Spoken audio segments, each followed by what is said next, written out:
Thank you for your interest in unscrambling Colonel Nell's controlled disclosure of the intent of non-human intelligence.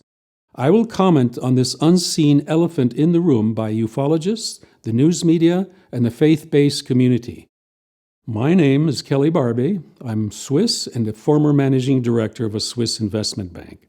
I have kept my insights on the subject in complete privacy until recently. My comments are influenced from experience with non-human intelligence. I will be taking you on a journey to fill in the blanks of Colonel Nell's compelling testimony, which he communicates through analogies to prepare us for the ontological shock of why non-human intelligence interacts with us. Unscrambling his meanings are supported by decades of my academic research in psychology, patristic theology, and experience with the moral clairvoyance that develops through our affections for conservation laws Colonel Nell believes are homogeneous in the universe. This moral clairvoyance is not to be confused with the fascinations ufologists have with remote viewing, which they ascribe to non-human intelligence. The gift has to do with the human potential to differentiate between benevolent and malevolent end goals from our experiences with non-human intelligence. My commentary takes us to logical conclusions to Karl's government-approved analogies. Karl projects personal integrity in how he indirectly communicates what he knows of the intent of non-human intelligence. With analogies, he refers to our faith traditions and reveals what can cause a catastrophic ontological shock. Of all recent UFO testimonies under oath in U.S. Congress by jet pilots, intelligence officers, and ufologists, Karl's testimony is the most consequential. He provides reasons why governments have withheld knowledge of unidentified anomalous phenomena, or UAPs. The reasons are not new, but considering his presidential level of security clearance and his stature and background,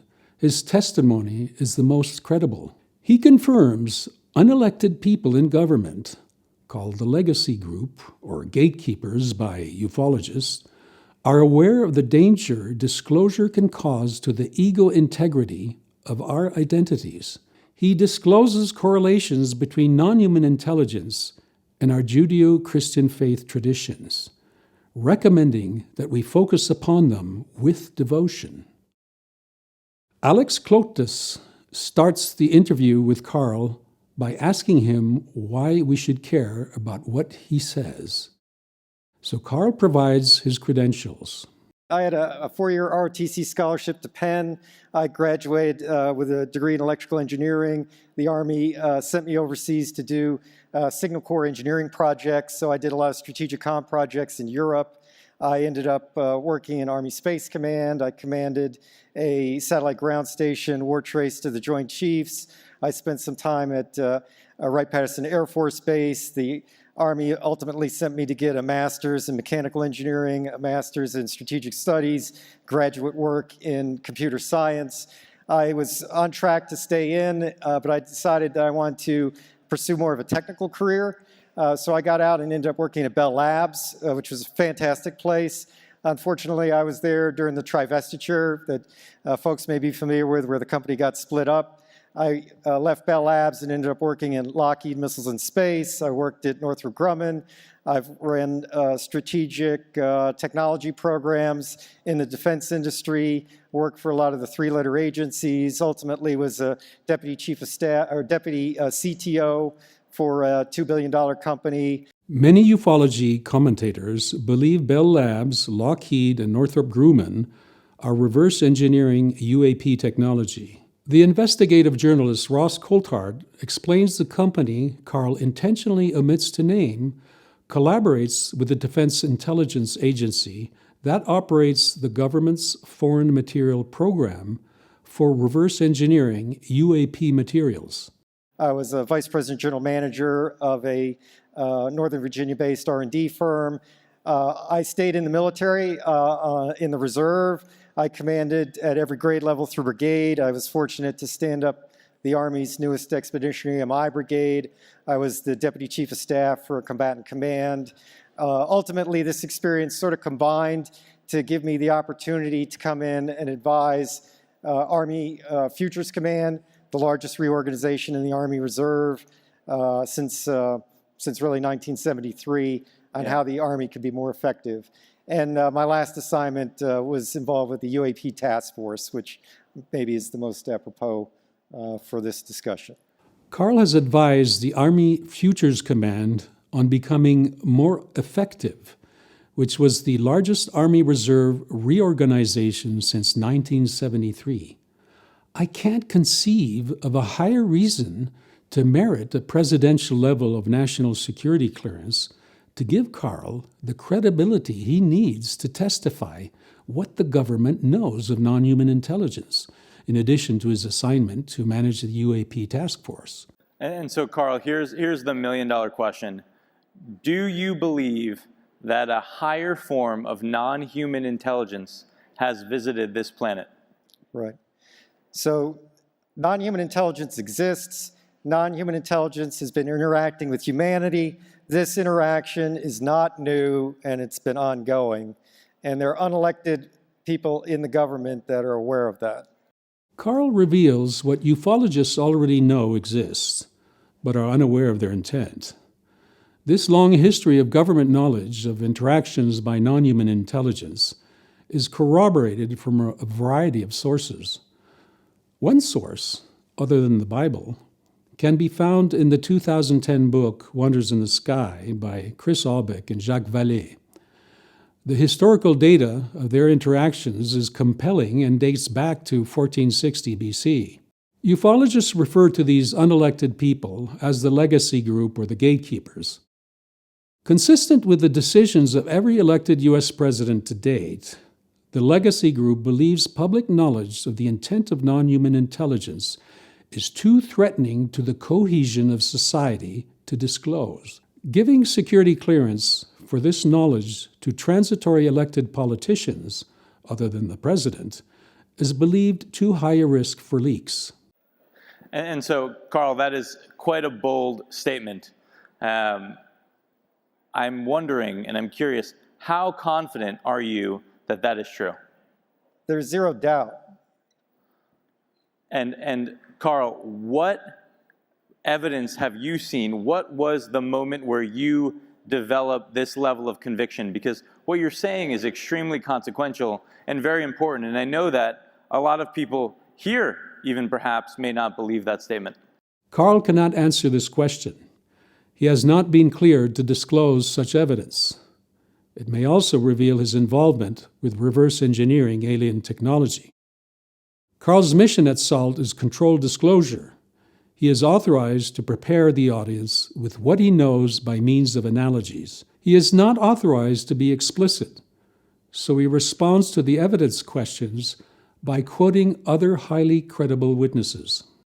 Probably a better way to ask that is, how can the folks in the audience come to a common understanding of what this phenomenon is?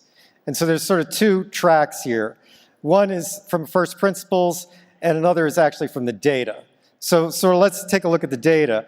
So we can look at some folks that have very high level access to information, like Paul Hellyer, who was the defense chief for Canada, has come out and said the same thing.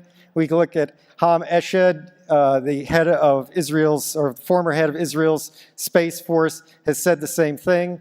Chris Mellon, Deputy Assistant Secretary for Intel, SAPCO, has essentially said the same thing. Lou Elizondo has said the same thing. David Grush has said the same thing. David Grush cleared for presidentially level material. So you're looking at people that are in a position to know this, and they're telling you the same thing. Keep in mind that Karl feels it is important to distinguish between Grush's presidential-level security clearance from Elizondo and Mellon. Karl was Grush's former boss and knows how much UAP knowledge he received and is authorized to reveal publicly. In another interview, Karl asserts Grush's testimony is beyond reproach. While Karl cites Elizondo's testimony as UAP confirmation data, he has reasons to make distinctions between security clearances. I will give some of these possible reasons. Elizondo is a media personality, recent author, and former disgruntled employee who resigned in protest against whom he calls the gatekeepers of government UAP secrets. He was employed between 2008 to 2017 by the Office of the Undersecretary of Defense for Intelligence at the Pentagon. He had a relatively short tenure as a military counterintelligence officer. According to Elizondo, he was a director of the now defunct Advanced Aerospace Threat Identification Program associated with the Pentagon UFO videos. Elizondo's statements on his role with ATIP has been contested by Pentagon officials. It's not clear who to believe. Considering Elizondo was kept in the dark by the Legacy Group, the grandiosity of his claim to save the world from the Legacy Group, and the bitterness of his claim they commit heresy for mixing faith with national security, I'm inclined to take the middle ground to suspect Elizondo exaggerated the significance of his role at ATIP. Elizondo published a book in the summer of 2024 titled Imminent. In it, he reveals his contempt against a member of the Legacy Group for suggesting correlations between non-human intelligence and Scripture. He not only prejudges and discounts the advice, which, by the way, Karl is also giving, Elizondo's ontological shock from the mere idea is so intense that he has trouble containing his anger in his book and interviews. He believes it is absurd to mix any relevance of faith with national security. His hostility and insubordination are illustrative of the Legacy Group's concern over society's ego integrity by the ontological shock of revealing what they know to the public. Elizondo illustrates how emotionally unprepared and unwilling he is to even consider the possibility of an alternate reality to his worldview. Attachment to his worldview is so intense that he is unwilling to consider any correlations between alien interactions and the nature of reality presented through biblical narratives. Considering his revulsion at the mere idea, one should not be surprised the Legacy Group considered him a national security risk to receive further security clearance concerning UAPs.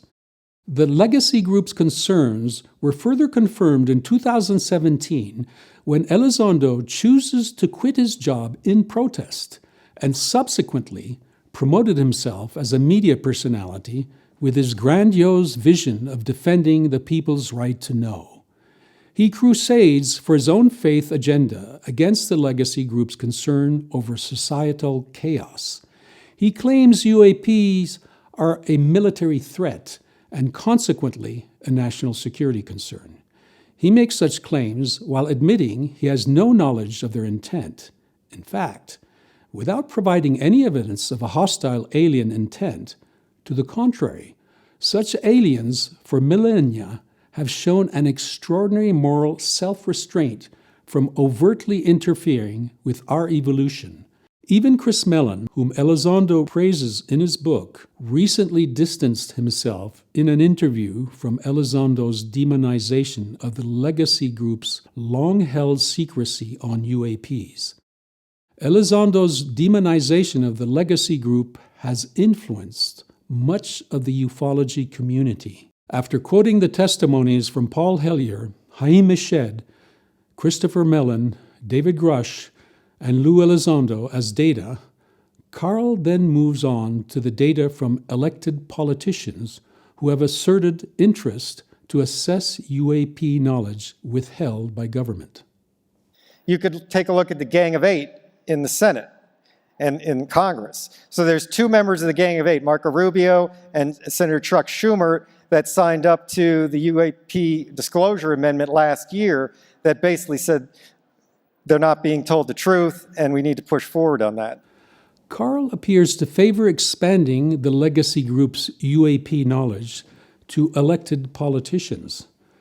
However, he will later appear ambivalent over the Legacy Group's willingness to expand the group, and perhaps for good reason. For example, Republican Representative Tim Burchett has made reckless demands for UAP disclosure. His bravado boasts of the strength of his Christian faith. He claims his faith gives him no fear of any ontological shock from knowing the intent of alien interactions with us. He demonstrates total ignorance of what causes ontological shock, as if fear is the only thing to cause it.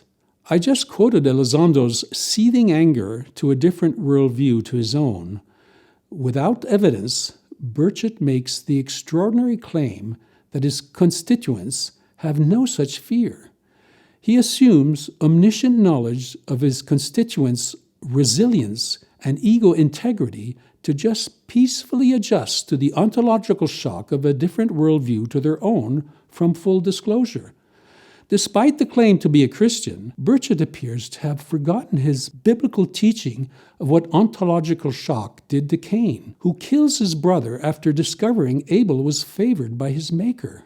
Like Elizondo's demonization of the legacy group's motivations for withholding UAP disclosure, Burchett is more colorful in his disdain of the legacy group. He describes their motivations as sewage, garbage, as a stinky swamp.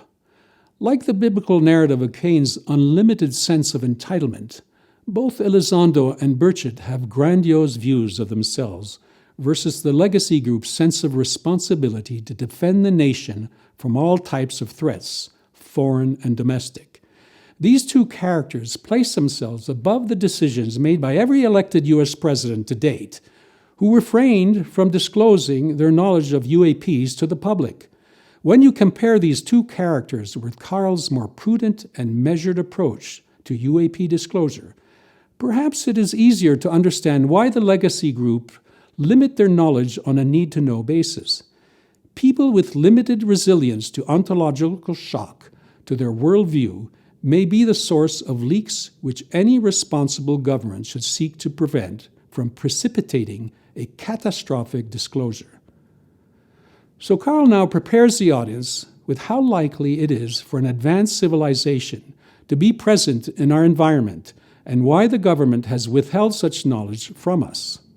So that's sort of an overview of some of the data. From a first principles standpoint, what's so unusual about this realization?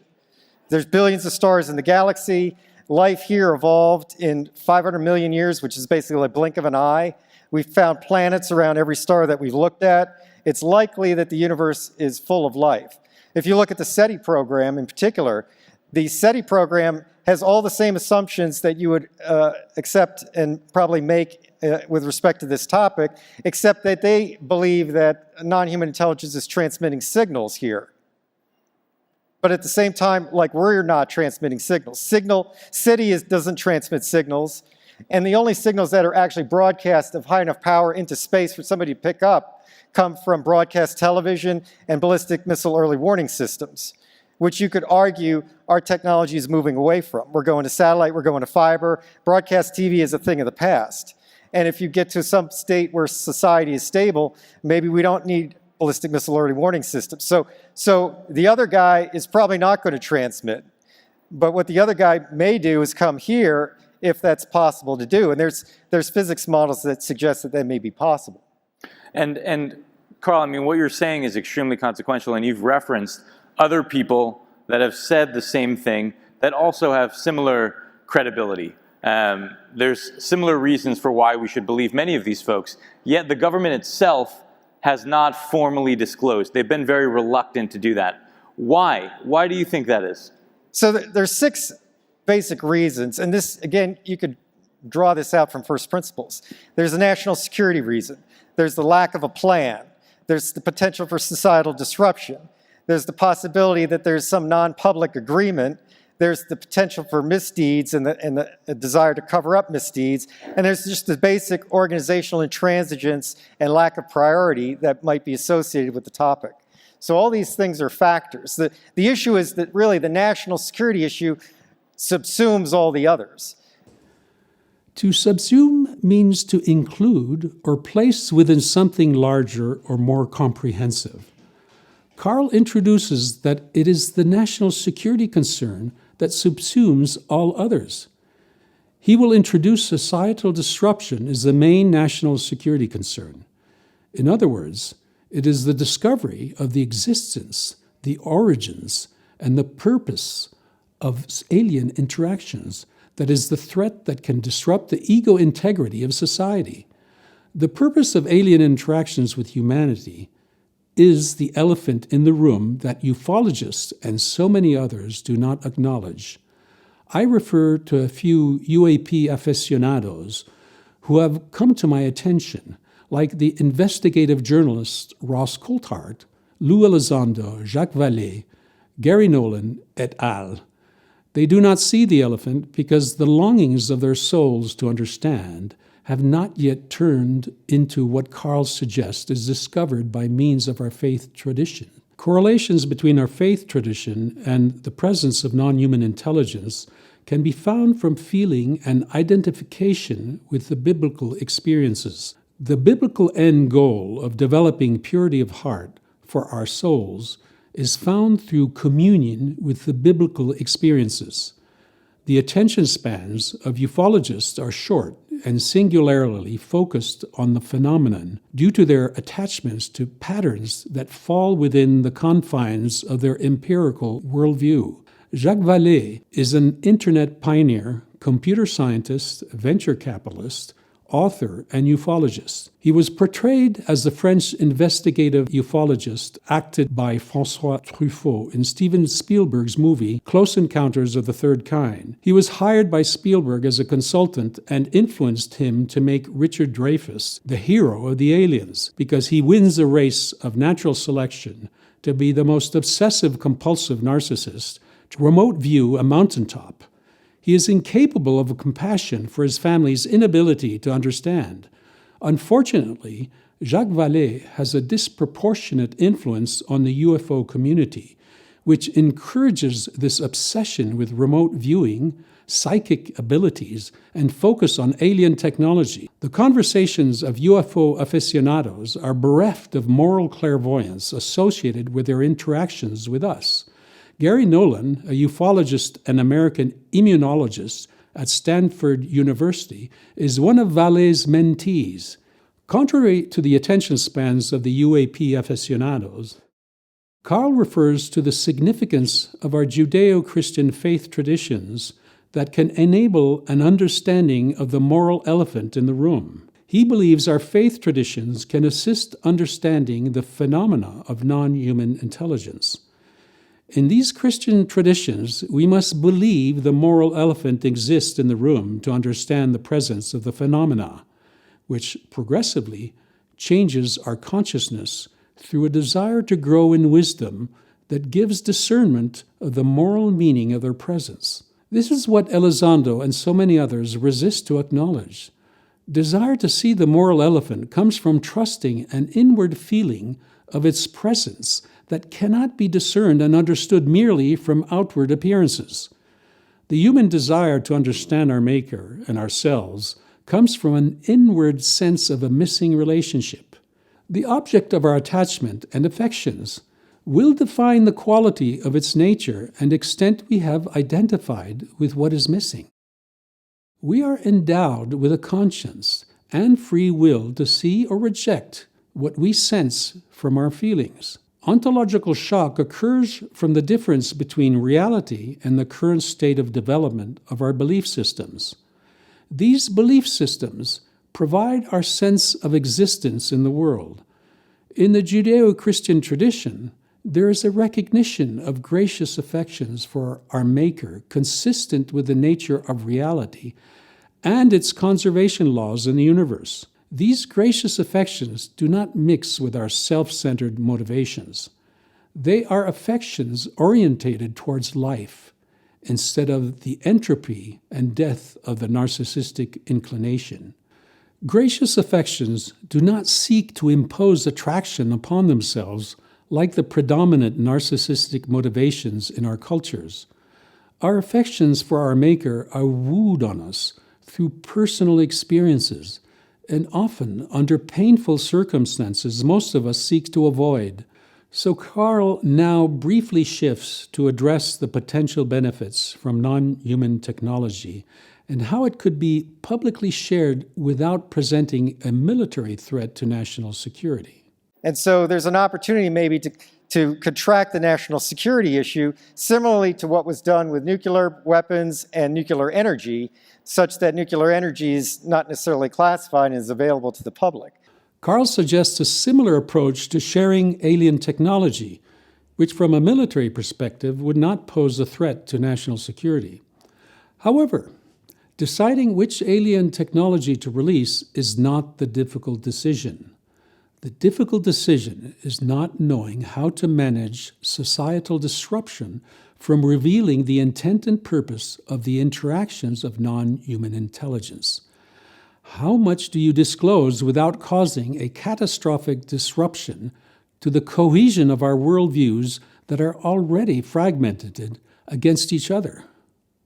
But lack of a plan and the potential for societal disruption are key ingredients that would prevent any responsible leader from coming forward with information that they don't have the means to address in a responsible way. It would be irresponsible to do that.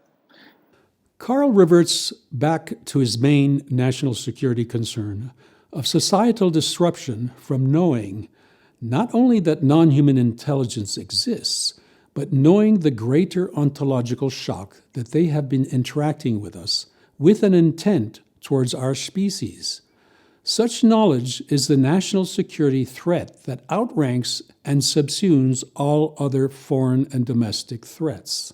Okay, so what you're saying is that you have absolute conviction that a higher form of non-human intelligence has visited this planet, that there are factions within our own government that know about this, yet we still don't have a plan, and they may represent a security issue. This may pose a threat to humans, yet you still believe that we should disclose. Is that right? Correct, right. So there's really three reasons that trump all those others. And those others are basically valid, like I said. So the first issue is the moral right. The government exists for and by the people. And so the nature of reality is fundamentally not government information. People have a right to know the world in which we live, and the pursuit of happiness requires that knowledge. So that's sort of the first kind of overarching philosophical foundation for this. Karl believes we have the moral right to receive government knowledge of the nature of reality.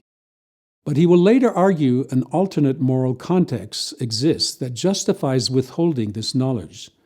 The context is the risk of provoking a catastrophic disclosure that triggers a self-destructive spiral of society and its ability to adjust to a new worldview. Responsible governments are designed to protect the people from both foreign and domestic threats. The risk of a catastrophic disclosure that disrupts society's ability to function is the threat a responsible government must consider as a national security concern that subsumes all others. But, as a corollary to that, if there are misdeeds that were done, then they need to be remediated. If there's lack of proper oversight, which is suggested by some of the whistleblowers, that needs to be remediated. So the first issue is the moral issue. Karl's moral concern is the right to transparency, juxtaposed with government's moral duty to protect the people from domestic and foreign threats. He begins to share that the method to reconcile the moral dilemma between these two priorities is through controlled disclosure. In other words, by limiting the amount of explicit disclosure. While this will not satisfy the empiricists who seek proof, the middle ground of disclosure does address the moral dilemma. It offers time for the willing to prepare for the oncoming ontological shock of knowing alien intent. The second issue is being in a reactive mode is never preferable to being in a proactive mode. Karl now defends the legacy group's acceptance of the middle ground of controlled disclosure.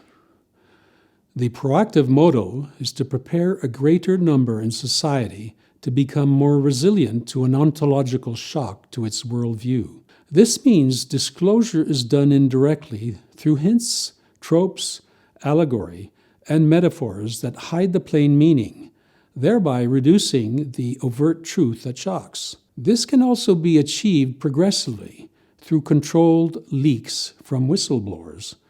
The strategy provides time for a greater number of people's anxiety-containing identities to be willing to make the leap to adjust to an identity rebirthing process, encouraging them to adapt to a new reality of who we really are.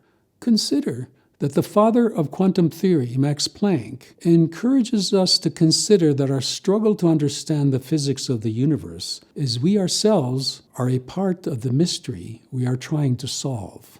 Karl's indirect disclosure is inherent to the way Scripture was intended to be read. Indirect disclosure employs the use of historical examples, parables, narratives, and allegory to minimize our ontological shock from our deviant interpretations of the nature of reality. The plain meaning of the experiences narrated in Scripture are hidden and understood over time by those who long to understand the meaning of the narratives. The struggle to understand allows time for society to digest and process the shock of a deeper interpretation of life's stressors from reality.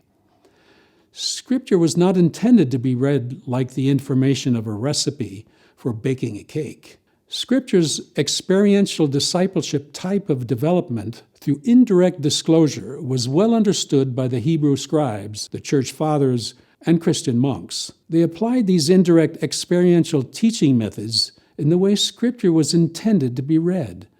The name given to this ancient Hebrew interpretive form of reading was called Lectio Divina by the Latin fathers. The inward experience of communing with the spiritual experiences of biblical characters extends outward and how to reinterpret our personal experiences in the world. The purpose was to increasingly develop an accurate empathic communion with reality aligned with our telos, our end goal, that then develops greater accuracy for our epistemology, or theory of knowledge, to know ourselves in the countenance of our Maker. Jesus explained to his disciples that he uses parables as a form of controlled disclosure to explain the meaning of reality. The perseverance of the disciples' devotion to find their Maker prepared them to hear the plain meaning of his parables. Their experiences developed their emotional intelligence to hear the plain meaning. Like the Pharisees, the audience was still unwilling to allow their narcissistically constructed identities to move towards understanding their intended identities. For Jesus said, "Therefore, I speak to them in parables, because while seeing they do not see, and while hearing they do not hear, nor do they understand." In the early Judeo-Christian tradition, it was imperative to cling to the attachment of our affections for our Maker, so that our consciousness can hear and see a more explicit disclosure of the nature of reality.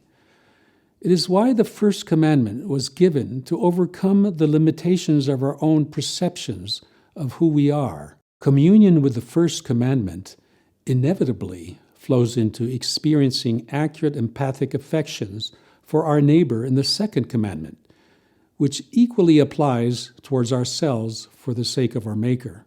So reactive mode is basically trying to prevent disclosure. But failing that, you might get a situation where you have catastrophic disclosure that creates all the problems that you were trying to prevent. So a more balanced middle path of controlled disclosure is the best way to do this, which is, again, an argument for some amount of disclosure. And the third part is simply societal advance and global competitiveness. More brain trust needs to be brought into this topic in order to make progress and to improve society. And so all three of those things together trump the 6 other reasons for non-disclosure. And what do you think happens if we don't disclose? I know you mentioned this idea of catastrophic disclosure. Maybe disclosure may be forced upon us. How do you think about that? So the situation is usually thought of as a binary state. It's like an all or nothing. And people have sort of argued this. But anybody paying attention realizes the government has already indicated that unidentified anomalous phenomena are real, they're not ours, and they're not our adversaries. The Pentagon has said that. Like, for people that are paying attention, like, that shoe already dropped.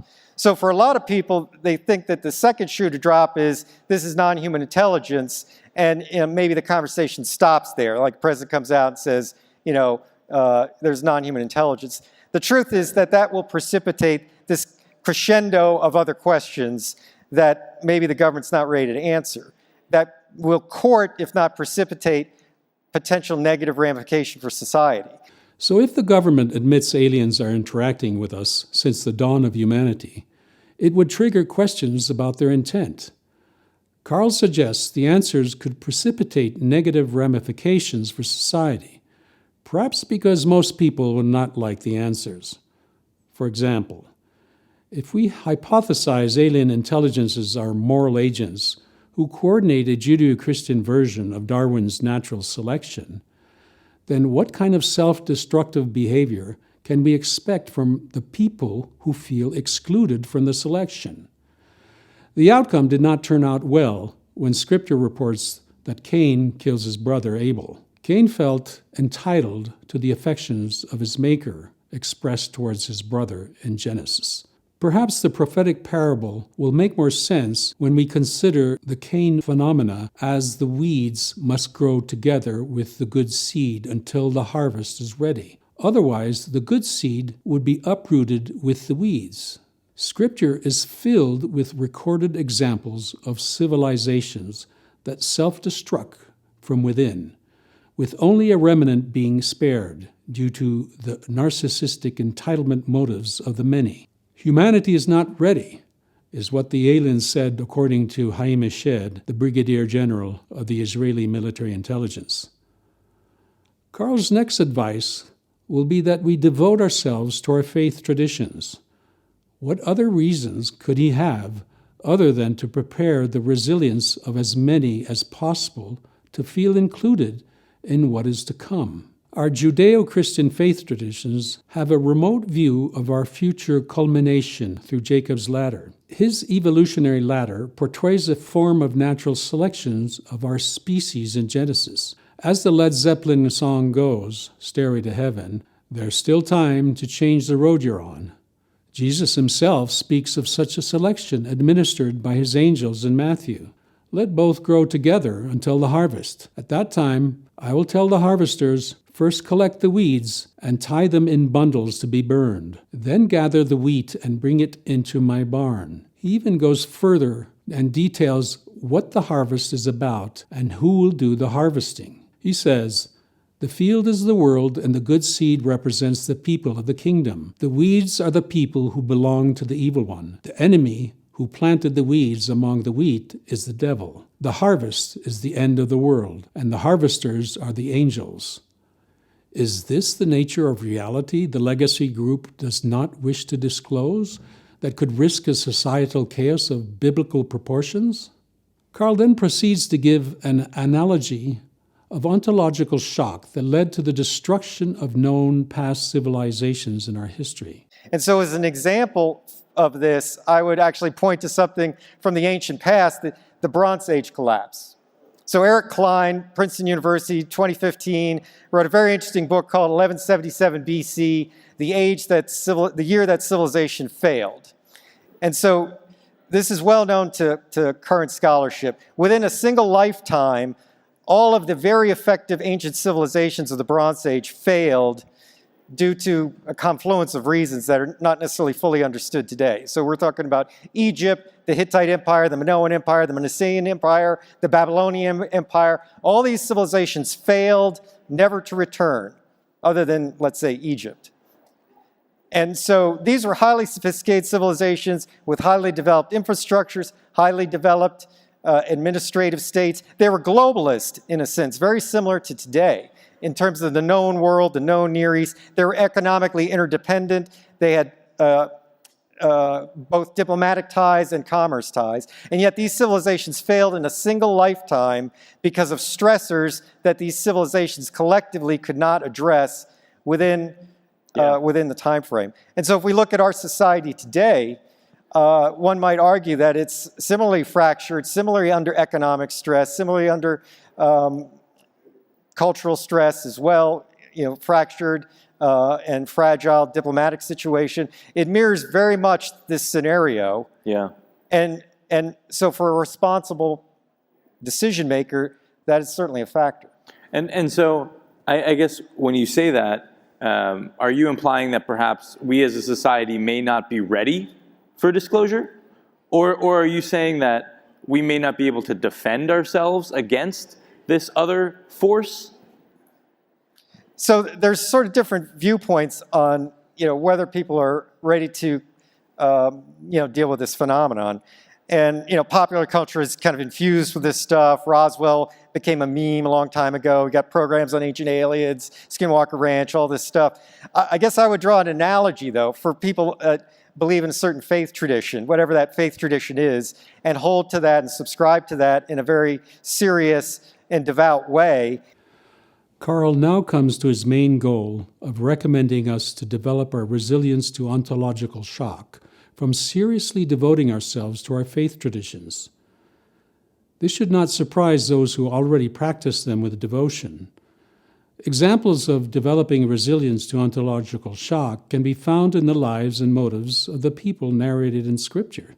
Practicing devotion to understand their experiences with our Maker enables us to know we have never been alone. The knowledge becomes more tangible and intimate. It prepares us to feel our existence is not threatened by non-human intelligence. We begin to discern there is a benevolent superior intelligence that has invested an extraordinary amount of care and self-restraint to avoid directly interfering with our free will to develop or regress. This self-restraint that protects our free will creates an apparent safe environment for us to grow in wisdom, should we be motivated by such desires. The moral restraint to directly interfere with our development is not unknown to the practice of our therapists in Western culture. Our therapists comply with the prime directive to refrain from overtly interfering with the personal development of their patients. Star Trek fans should be familiar with this moral restraint as a prime directive for civilizations to progress. Their scarcity of appearances of non-human intelligence in our skies seem designed to avoid drawing too much attention to themselves. This does not mean they do not selectively interact with our progress from time to time, and without our awareness. Likewise, our therapists observe how their patients narrate their worldview in order to selectively interact with them and stimulate the patient's self-reflection. They do this without drawing attention to themselves. To directly explain to a patient what blocks their vision does not restore the vision. The patient must experience what blocks their vision and desire to know what to remove in order to understand what is getting in the way of what they seek. Self-understanding is a painful journey not all patients wish to travel to find. So Karl finally overtly admits to belong to the Judeo-Christian faith tradition after acknowledging its correlations with non-human intelligence.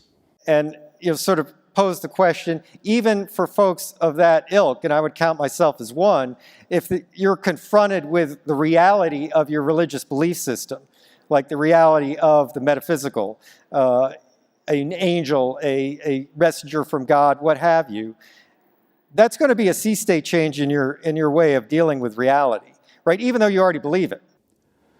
While Karl admits to be of the Judeo-Christian faith tradition, he is politically empathic not to make the distinction of which type of tradition he belongs. He warns there will be a sea change experienced by those who already practice their faith tradition, and stresses the urgency to be more devoted to them in a deeper way. The implications suggest ontological shock will be more severe for those who do not practice any faith tradition, and perhaps catastrophic for those who hold them in contempt. Where do the UAP aficionados stand with what Karl is urging us to practice? I refer to the likes of Jacques Vallée, Gary Nolan, Ross Coulthart, Lou Elizondo, and others. To date, they appear to emphasize fascination with the power of alien technology, remote viewing, and psychic abilities. Elizondo, under oath in Congress, responds to Congressman LaTurner that his focus is on nuts and bolts. He admits not to have the expertise to comment on other areas of UAP inquiry. This humble moment under oath does not restrain him from attempts to attribute denigrating stigmas to Karl, who recommends that we devote ourselves to our faith traditions. Elizondo attempts to attribute the same stigma to a member of the legacy group who gave Karl's same advice, which he also attempts to do with the legacy group's motivations over their concern with a catastrophic disclosure. When Elizondo is not under oath, he boasts, "Belief really doesn't have any play in this field." And this is part of the problem because people have made this topic about belief. After denigrating other people's belief systems, he then promotes his own belief that defies historical precedents and asserts, "I believe that we as Americans can handle the truth."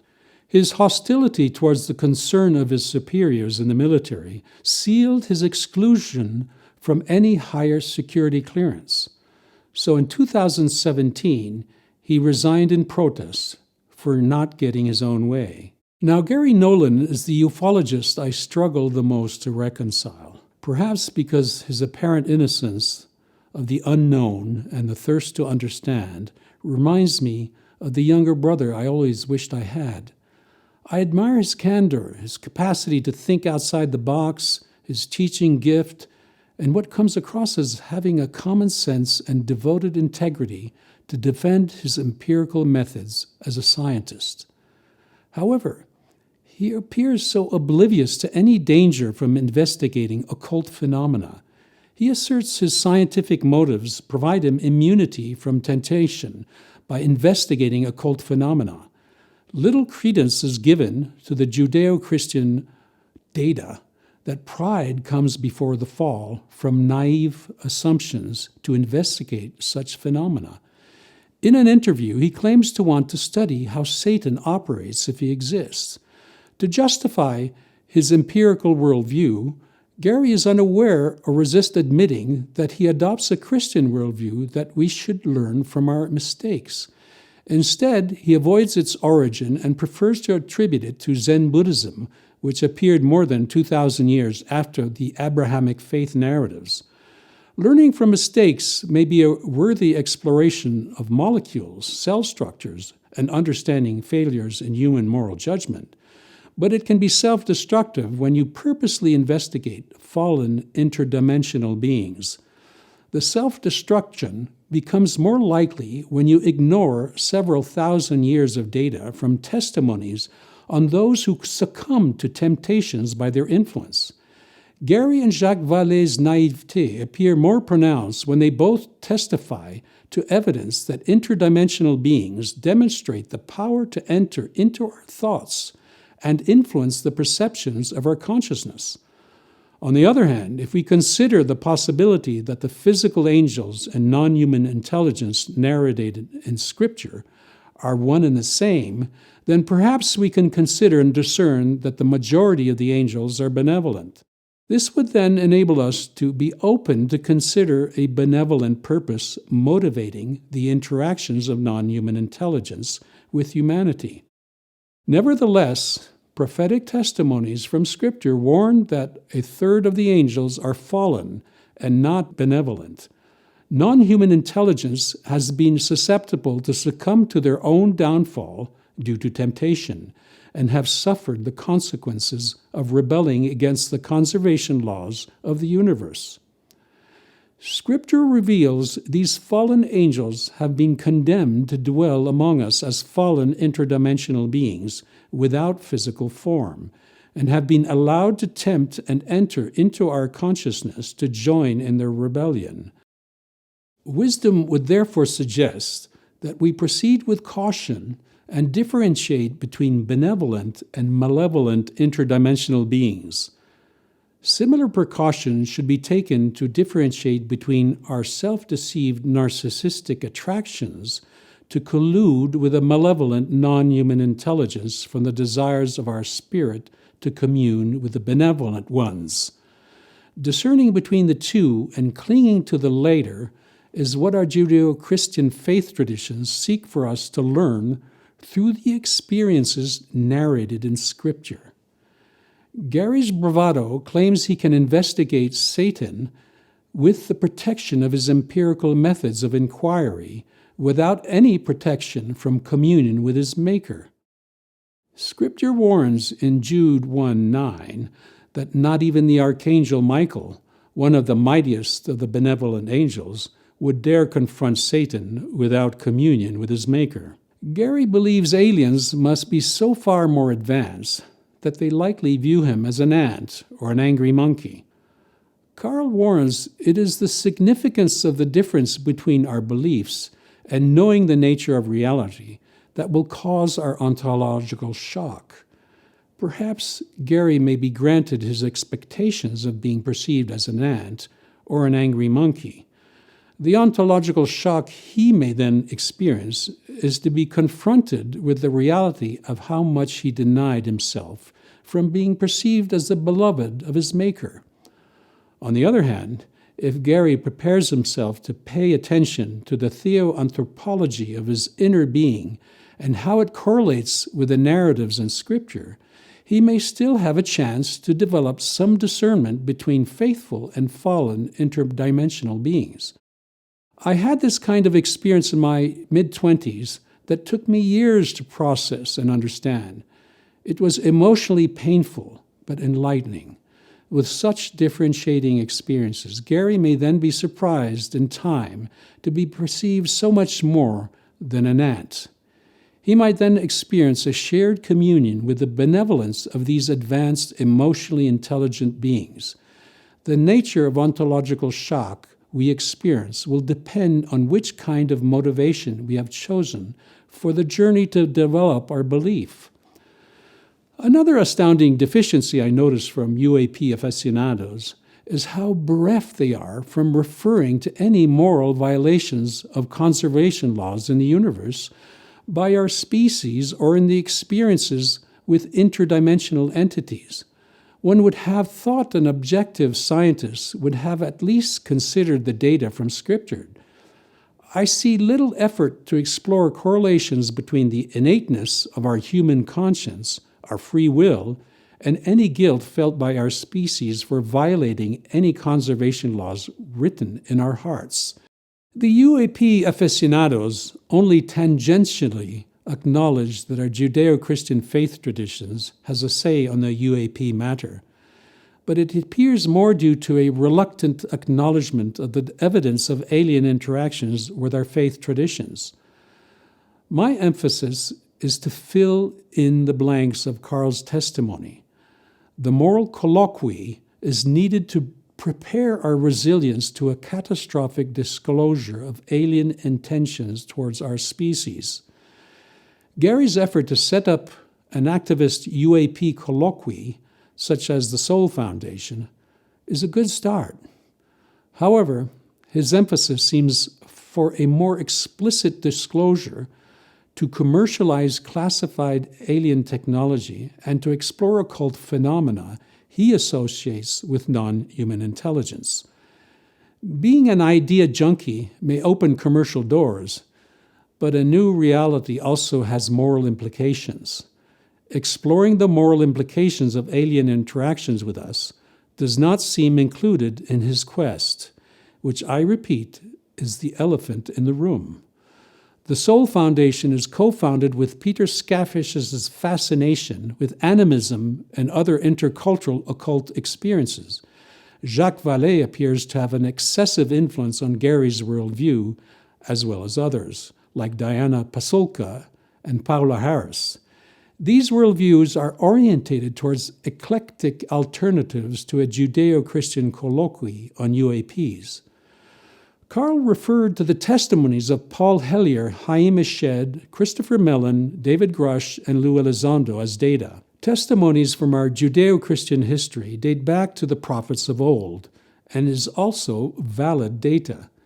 The ancient prophets were leaders in literacy, intelligence, and intuition, as well as remote viewing. They had a profound understanding of the geopolitics and human psychology of their time.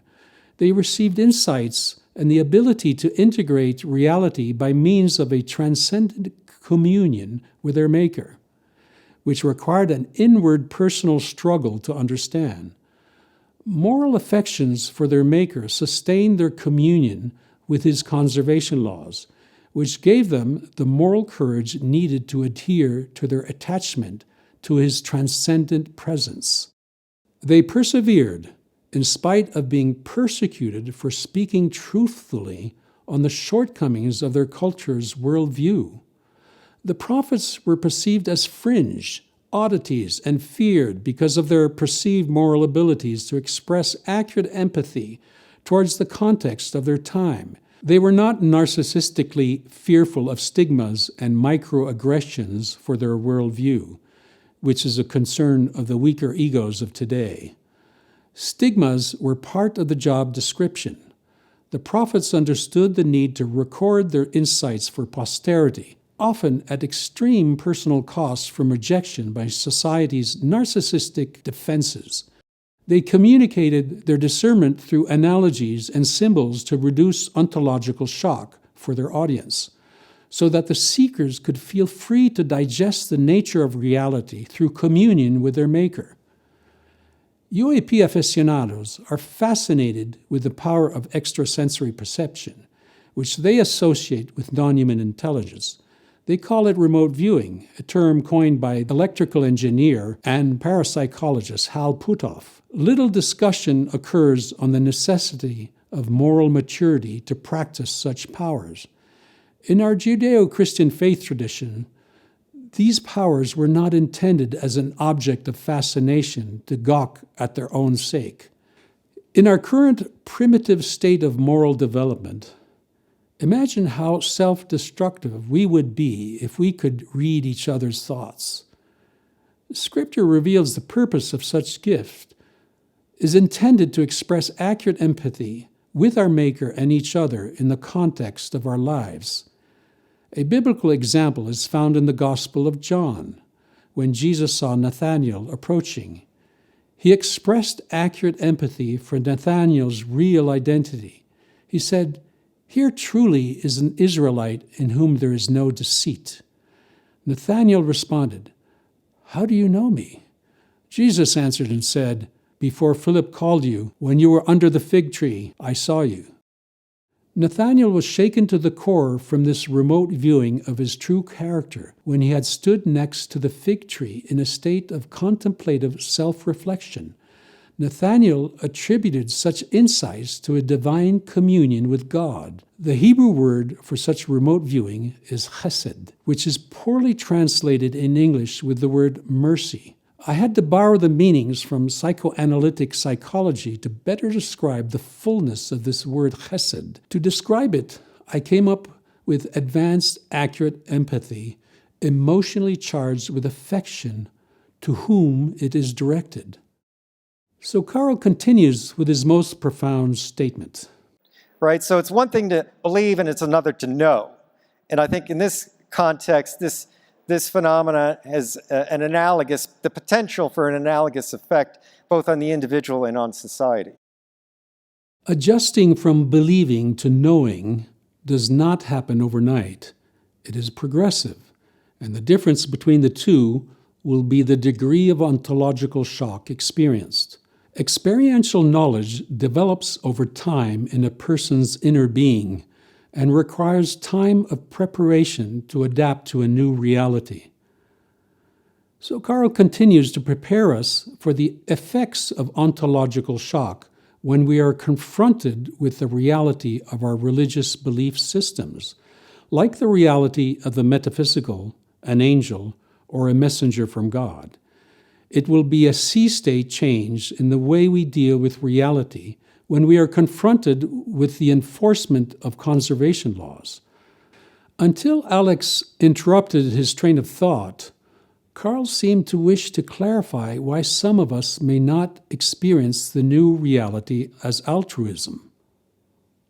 But do you think that the phenomena, this non-human form of intelligence, represents a threat to humanity? So this is a good question too, and some of the other folks have sort of framed things in that light. And I guess I would suggest that if we're the universe is governed by conservation laws, and it's probably reasonable to assume the laws of nature that we understand apply everywhere. We may have incomplete understanding, undoubtedly we do, of these laws, but they're sort of homogeneous and they apply throughout the universe. And so those laws are governed by conservation rules.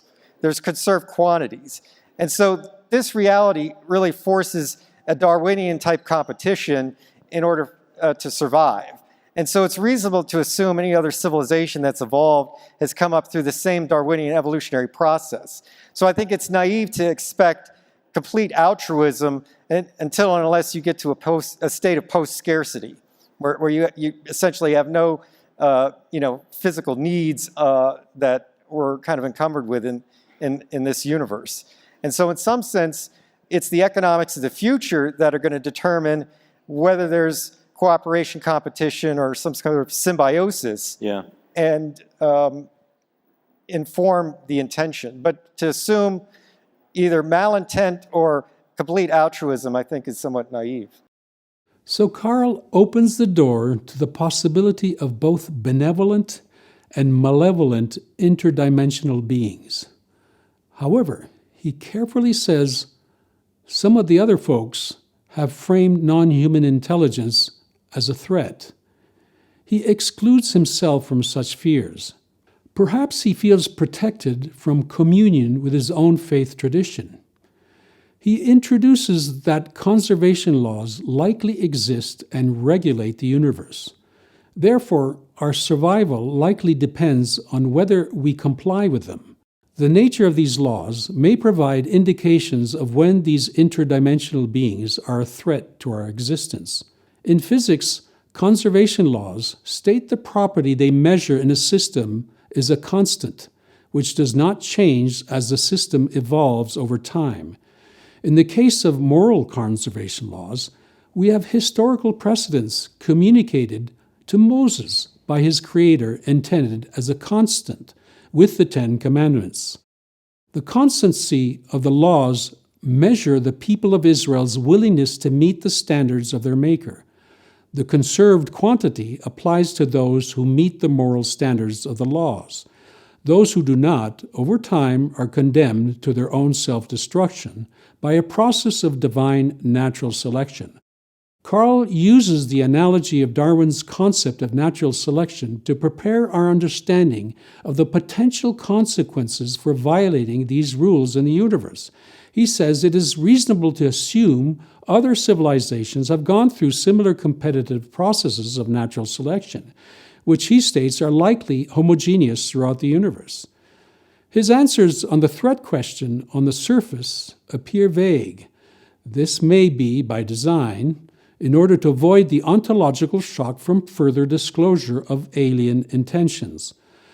Concerning his thoughts on our cooperation or symbiosis with non-human intelligence, I do not think he believes we on Earth are anywhere near to a state of post-scarcity of our emotional needs to enable us to achieve complete altruism with alien civilizations. There is ample evidence on Earth that greed and envy is not satisfied when plenty is achieved. Therefore, Karl's reference to post-scarcity as a condition to achieve complete altruism likely refers to a conserved quantity of humanity waiting for deliverance from what prevents us from attaining a stable moral homeostasis with these conservation laws, which Karl believes are homogeneous throughout the universe. For non-human intelligences to have survived so long without self-destruction, compared to the short lives of our planet's civilizations, they must have resolved their energy supply and their moral equilibrium in the universe. Therefore, Karl's reference to post-scarcity more likely means non-human intelligence has learned to adhere to these conservation laws. This may be why he urges us to devote ourselves to our faith traditions. So whether or not non-human intelligence is a threat likely depends on the nature of these conservation laws, on who enforces them, and how they correlate with the aliens' interactions with us.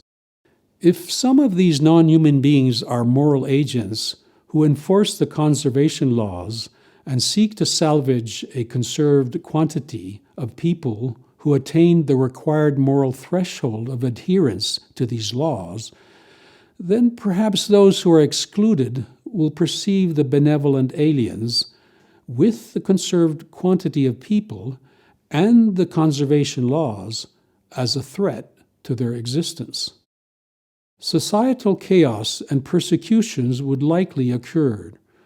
Brotherly relationships did not end well when Cain kills his brother, Abel, when his maker's affections preferred Abel. In the Judeo-Christian tradition, if we do not experience a conscious or unconscious desire to find the Creator we share in common with angels, then we will not enter into the required communion that enables us to recognize the truth inherent to the experiences in Scripture. We will not see and understand the correlations and causations angels have with ourselves. When all you desire to see are patterns of outward phenomena that is entrenched to our current methods of scientific inquiry, or read Scripture like a recipe to bake a cake, then the required inward communion with our Godward affections will not cause our development to understand our Maker and our intended identities. The insights from Godward affections in the Judeo-Christian tradition are indispensable to guide our belief systems into seeing the biblical correlations with our Maker's presence in His creatures. The communion provides a far deeper holistic remote viewing than Hal Puthoff's version of clairvoyance. The communion is what enabled the father of quantum theory, Max Planck, to say, "Science cannot solve the ultimate mystery of nature." And that is because, in the last analysis, we ourselves are a part of the mystery that we are trying to solve. And Planck says further, in regards to remote viewing, insight must precede application. The meaning of communion with our Maker will always be limited to our current state of development and ability to understand ourselves. Knowledge of ourselves is limited by the extent we know our Maker. This biblical concept is foundational to Scripture, to Augustine of Hippo, and to John Calvin's Institute published during the Reformation. So let's proceed with what Alex says in response to Karl's moral dilemma. Yeah, so it sounds like what you're saying is it's impossible to know the true intentions of a higher intelligence. We may be competing for the same scarce resources. We may not be, right? We may be almost irrelevant to them, and they may be acting altruistically, although we cannot safely assume that. And so I guess I'm curious, if we continue down this disclosure path, do you believe that disclosure is inevitable? So again, people that sort of look at this topic and study it, and there have been some good examinations on this from a historical standpoint, have realized that we're not in really a new state. Like, this sort of disclosure emphasis has come and gone over time. And so this is not the first time we've arrived at this stage. I would suggest that maybe the peak of this current cycle happened last December with the Schumer Amendment, and then it got rolled back. It was defeated in the House. And so it remains to be seen, if the process is going to continue. One hopes and can maybe draw a little bit of confidence that maybe this will come around is the colloquy that Senator Schumer and Senator Rounds had back in December. After their amendment got killed, they basically went on the Senate floor and articulated their rationale for the legislation. And I think Senator Schumer, to quote him, almost said it was a travesty that this did not pass. So this is, a bipartisan colloquy on a topic that I guess most people would probably consider fringe, and yet these two senators felt the need to do that and to double down on their desire to see this through. Yeah. So hopefully we'll see maybe a reintroduction of some version of that this summer with the goal of maybe putting it into the NDAA by the end of the year. Do you think that it's imperative that the United States leads on the disclosure efforts? So this is an interesting question too, because this is a global phenomenon, and it's affecting other countries just like the United States. The reporting on this is clear over decades. Other countries have reported this stuff. And not only that, the Vatican has come out and made statements that reference or tangentially reference this topic. So organized religion has a say in this topic as well. So it's really a whole of planet, whole of humanity problem. And so the U.S. has got its role to play, but these other countries have their role to play, and it would behoove us to recognize that U.S. action could be preempted by another party, and it would be probably more conducive to work collectively. The key words are preempted by another party and organized religion has a say. Karl appears to reveal that the legacy group has been concerned over the urgency to preempt a catastrophic disclosure by a third party, which is why Karl received clearance to proactively initiate his controlled disclosure and hint at the correlations with our faith traditions. The need to be prepared is pan-cultural and not limited to any nation state. Yeah, I think the one thing that I don't fully understand that I'd love to get your thoughts on, Karl, if we assume that a higher form of non-human intelligence has been visiting this planet, if we assume that some of the statements made by folks like Dave Grush are true, that we have crash materials, and if we assume that those craft that we may have exhibit characteristics that defy our current understanding of physics, it would seem that that technology would provide an incredible strategic advantage to whatever nation ends up reverse engineering it first. And so, to me, that would imply that there is a race happening to reverse engineer this, and that this topic would be a top priority. Do you agree with that? So I think some of what you say is a reasonable conclusion to be drawn, and I've suggested something similar in past statements.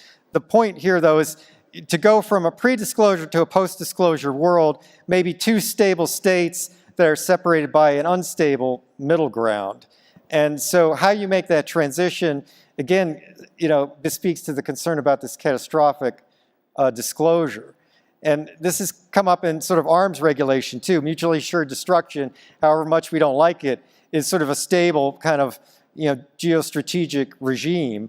The Reagan era defense shield idea is also a very stable scenario, but to go from one to the other is very unstable. Yeah. And so this topic sort of mirrors that. Yeah, and I know you and I were talking earlier about this idea that in order to really understand the phenomena, it's likely that we have to further our understanding of reality itself.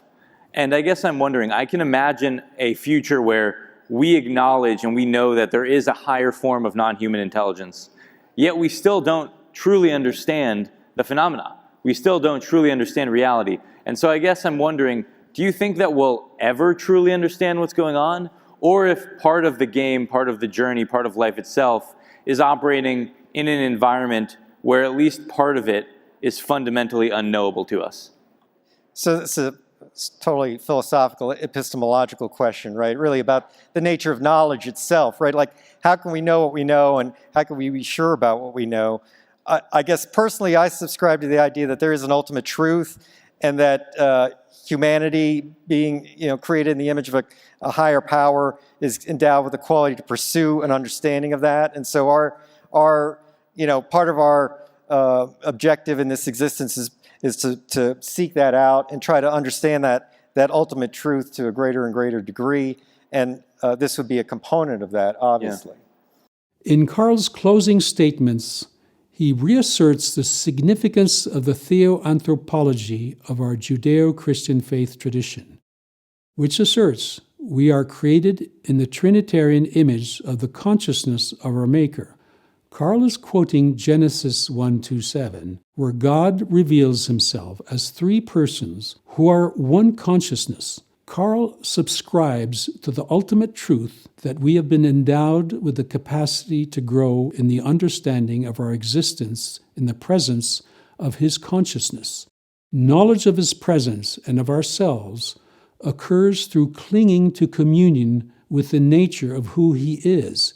which bonds our affections to understand him and his conservation laws. Karl's testimony encourages us to fill in the blanks of his controlled disclosure, which he believes can prepare our resilience to the ontological shock of encountering a more accurate representation of the nature of reality and who we are. Well, Karl, I really appreciate you taking the time to chat with us today. I'm hopeful and optimistic that together maybe we can move the ball forward here and further our understanding of what is really going on, because I certainly agree with you. I think it is very consequential that we figure this out. So thank you again for coming. Thank you again to SALT for hosting us. And thank you all for listening. Bye. My pleasure. Thank you. I have provided my comments to encourage further debate and understanding of the content in Karl's courageous testimony. If my comments strike a chord, feel free to reach out at my foundation's email address, and thank you for your attention.